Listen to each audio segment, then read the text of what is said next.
The first signs of trouble began long before the renovation itself.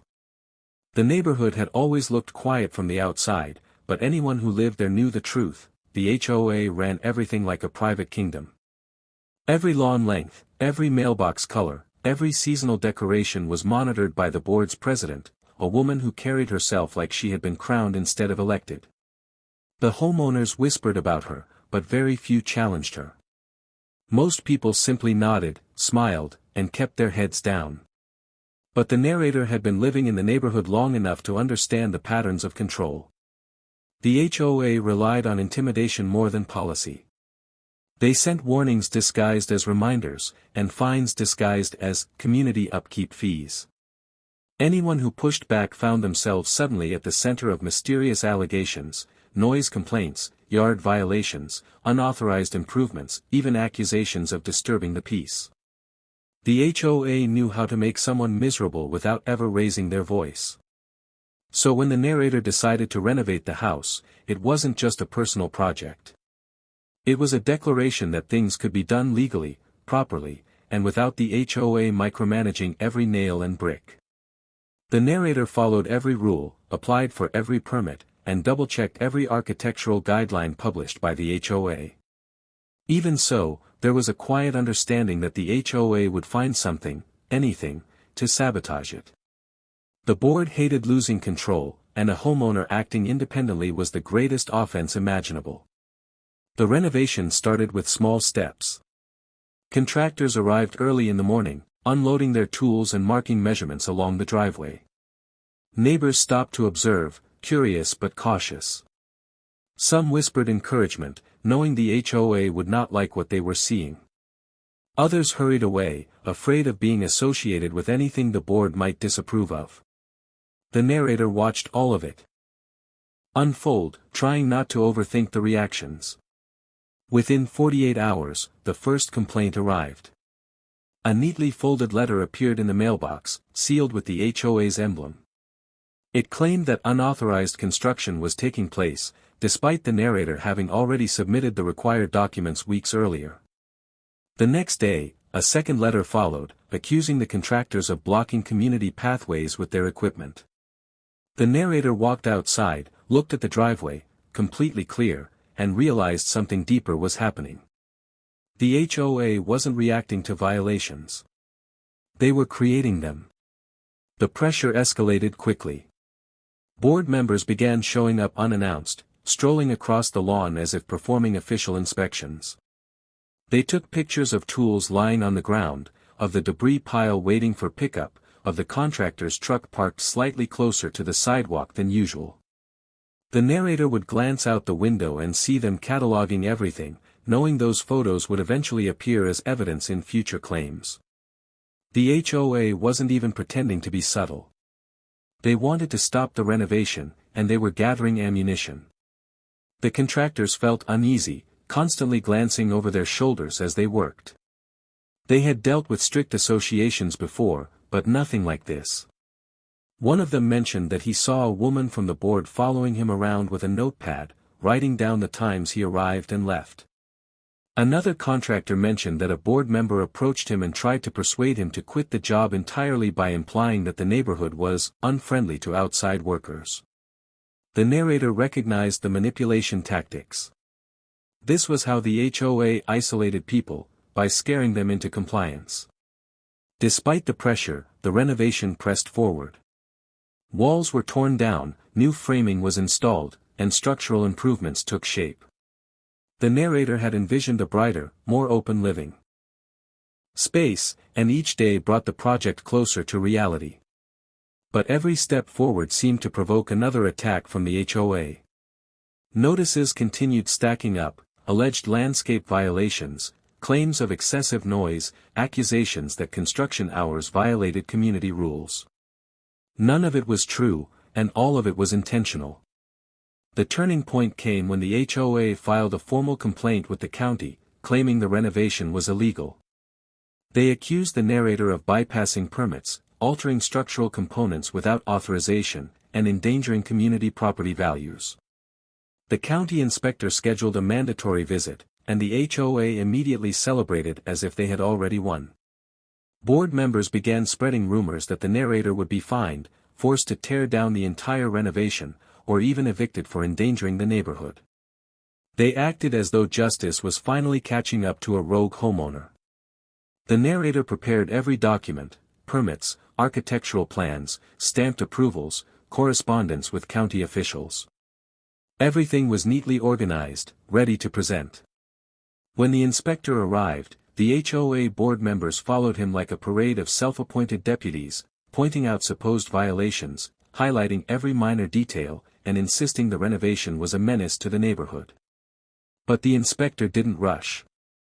He took his time, moving through the property with a calm, methodical presence. He reviewed the permits, checked the contractor licenses, studied the architectural diagrams, and inspected each part of the renovation closely. The HOA hovered nearby, waiting for the moment he would declare the project illegal. Their faces were tense with anticipation, certain that their months of scheming were finally paying off.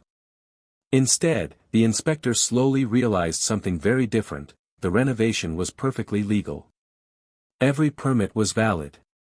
Every change matched the submitted plans. The contractors had complied with all county regulations. The entire project was not only within code, it exceeded the quality standards expected for the area. And that was when the inspector noticed a different problem. The HOA had submitted a misleading complaint. Worse, they had done it repeatedly. He recognized the names of certain board members from previous cases involving harassment, fraudulent claims, and abuse of power. This was not the first time they had tried to weaponize the county against homeowners, and the inspector's patience was wearing thin.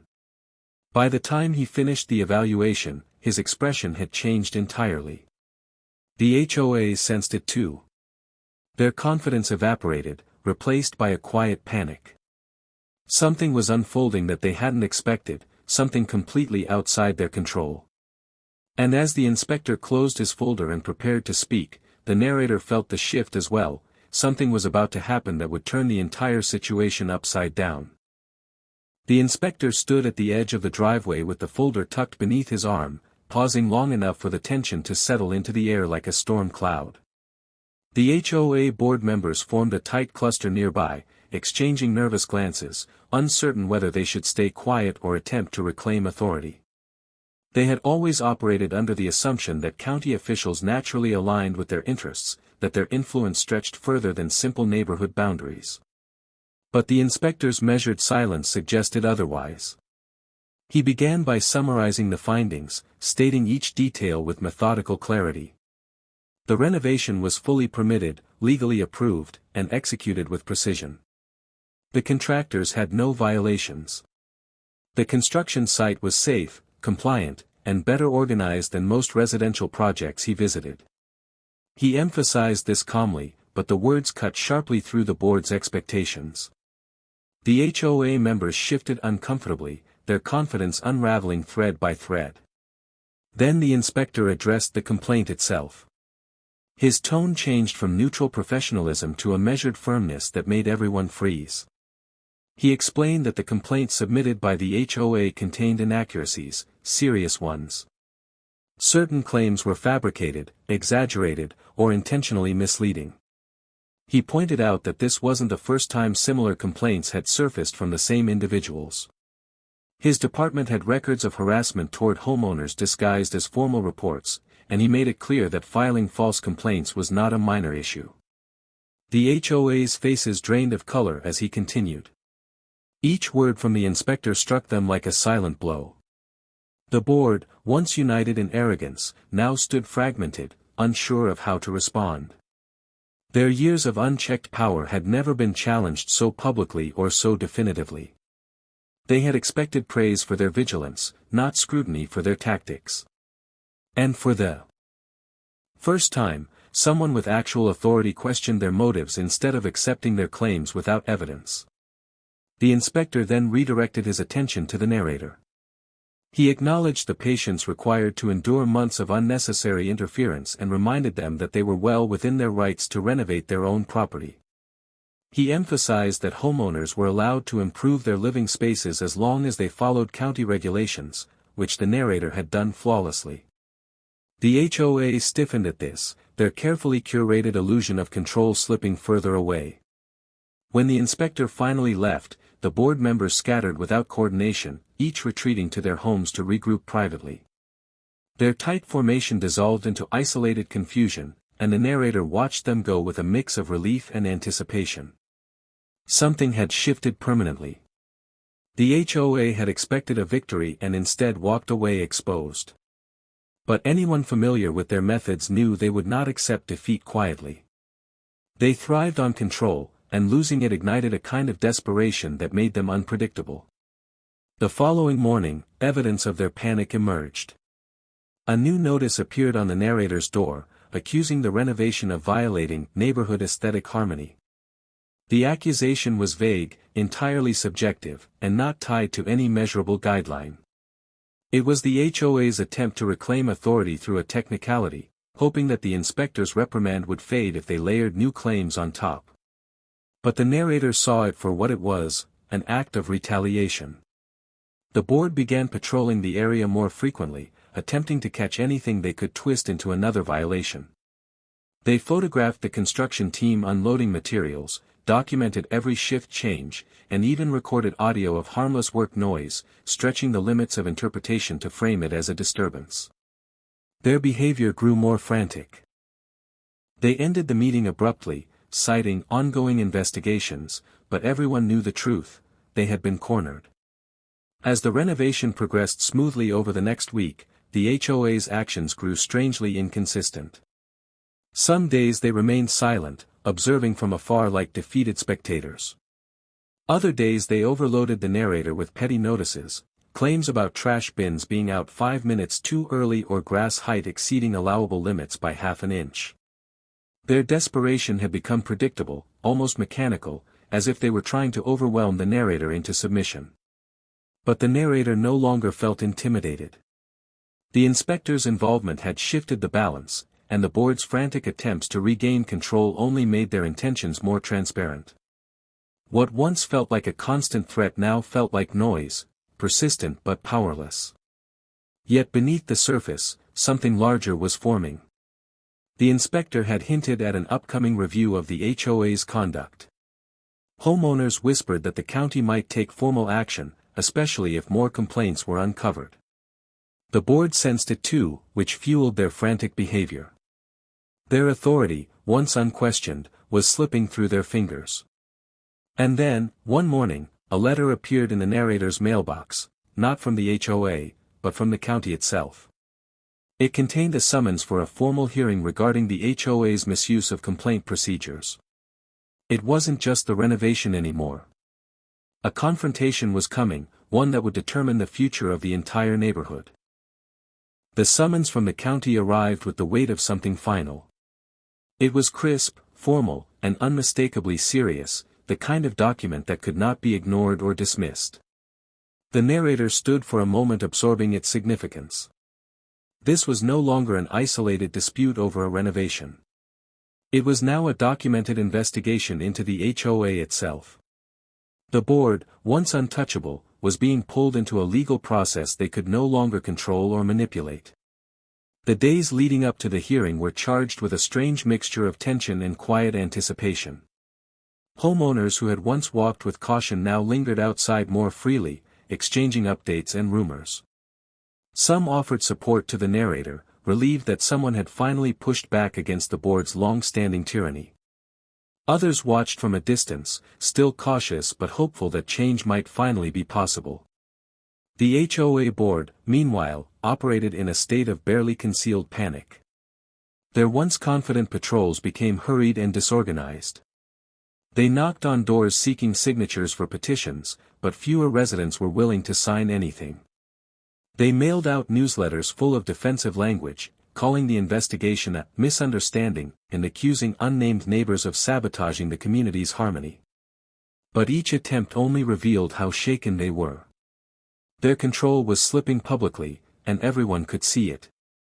When the day of the hearing arrived, the narrator entered the county building expecting a tense, bureaucratic process. Instead, what awaited was a carefully structured session overseen by officials who had seen too many HOA abuses across too many neighborhoods. The inspector who had visited the renovation site stood present, his documentation organized and detailed. Several homeowners from the neighborhood attended as well, sitting quietly behind the narrator, offering silent solidarity. The HOA board entered the room as a fractured group. Their once confident patrols became hurried and disorganized. They knocked on doors seeking signatures for petitions, but fewer residents were willing to sign anything. They mailed out newsletters full of defensive language, calling the investigation a misunderstanding and accusing unnamed neighbors of sabotaging the community's harmony. But each attempt only revealed how shaken they were. Their control was slipping publicly, and everyone could see it. When the day of the hearing arrived, the narrator entered the county building expecting a tense, bureaucratic process. Instead, what awaited was a carefully structured session overseen by officials who had seen too many HOA abuses across too many neighborhoods. The inspector who had visited the renovation site stood present, his documentation organized and detailed. Several homeowners from the neighborhood attended as well, sitting quietly behind the narrator, offering silent solidarity. The HOA board entered the room as a fractured group. Their once synchronized movements had dissolved. Some avoided eye contact. Some tried to maintain a facade of confidence, but the tremor in their hands betrayed them. Their president carried a folder thick with papers, but the contents were irrelevant now. The county had the real evidence, records of false complaints, patterns of harassment, contradictory reports, and a long history of misuse of authority. The hearing began with a thorough review of the initial complaint against the narrator's renovation. The inspector presented his findings calmly, showing photos, permits, signed approvals, and timestamps that contradicted every accusation the HOA had made. The board attempted to interject with claims of visual disruption, neighborhood disharmony, and suspected unauthorized changes, but the officials cut through each vague assertion with requests for concrete evidence. Evidence the HOA did not possess. As the session progressed, homeowners began sharing their own experiences. Some described the board's intimidation tactics, from fabricated violations to sudden fines after any disagreement.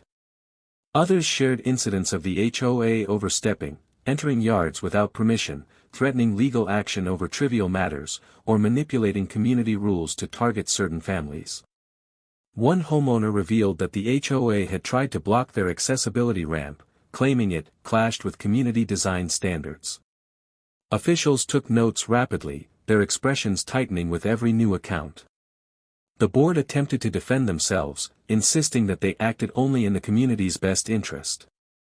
They portrayed themselves as protectors of neighborhood values, claiming that homeowners misunderstood their intentions. But each explanation sounded weaker than the last. The county officials had heard these defenses before, from other HOAs that fell into the same pattern of authority-turned-obsession. Finally, the inspector addressed the bigger issue, the HOA's misuse of county resources.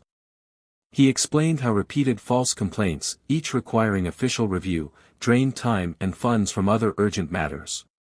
He reminded the board that filing fraudulent reports was not an administrative mistake, it was a punishable offense. The HOA president tried to protest, but the inspector presented documented proof, complaints that contradicted one another, accusations made without evidence, and timelines that revealed intentional manipulation. By the end of the presentation, the hearing room felt heavy with the weight of consequences. The officials stepped aside to deliberate briefly, leaving the room in tense silence. The board huddled together, whispering nervously. The homeowners watched quietly, knowing the decision would set a precedent not just for their neighborhood but for any HOA that believed itself untouchable. When the officials returned, their verdict was clear and decisive. The HOA was found guilty of filing false complaints, abusing its authority, and engaging in targeted harassment of homeowners. Effective immediately, the board's powers were suspended pending full review. An external property management firm would temporarily take control of the HOA's administrative duties to ensure compliance with county regulations. The board members would be individually fined, and several of them faced mandatory legal training before they could participate in any community leadership role again. The HOA president received the harshest penalty, removal from the board and prohibition from holding any HOA-related position for 5 years. The narrator felt a wave of relief, not triumphant or vengeful, but grounded, a release from months of pressure. The inspector approached afterward and assured the narrator that the renovation was fully protected now. Any further interference from the HOA would be treated as harassment under county law. When the narrator returned home, the neighborhood felt different. The tension that had once hung over every interaction had loosened. Homeowners stood outside talking, no longer watching their words or glancing nervously at the clubhouse. Some approached the narrator with gratitude. Others shared smiles of quiet victory. The fear that had shaped the community for years was dissolving, replaced by something unfamiliar but welcome, autonomy. The renovation continued smoothly, free from interference. With each completed section, the house transformed, not just physically, but symbolically. It became a reminder that even in places ruled by overreaching authority, resistance backed by truth could change everything. Weeks later, when the work was finally done, the home stood brighter and stronger than before. The narrator walked through each room, feeling a calm that had been missing for too long. Outside, the HOA-appointed management firm ran things fairly, transparently, and without intimidation. Homeowners began participating more openly in meetings now that the environment felt safe. The community, once strangled by fear, started breathing again. And in a quiet moment on the newly renovated porch, the narrator realized the full impact of what had unfolded. What began as a simple home upgrade had exposed years of misconduct and reshaped the entire neighborhood. The HOA had tried to shut down a renovation, only to lose their unchecked power instead. The inspector had turned on them, not out of anger, but out of responsibility. And in doing so, he gave the neighborhood something it had not experienced in a long time. A fresh start.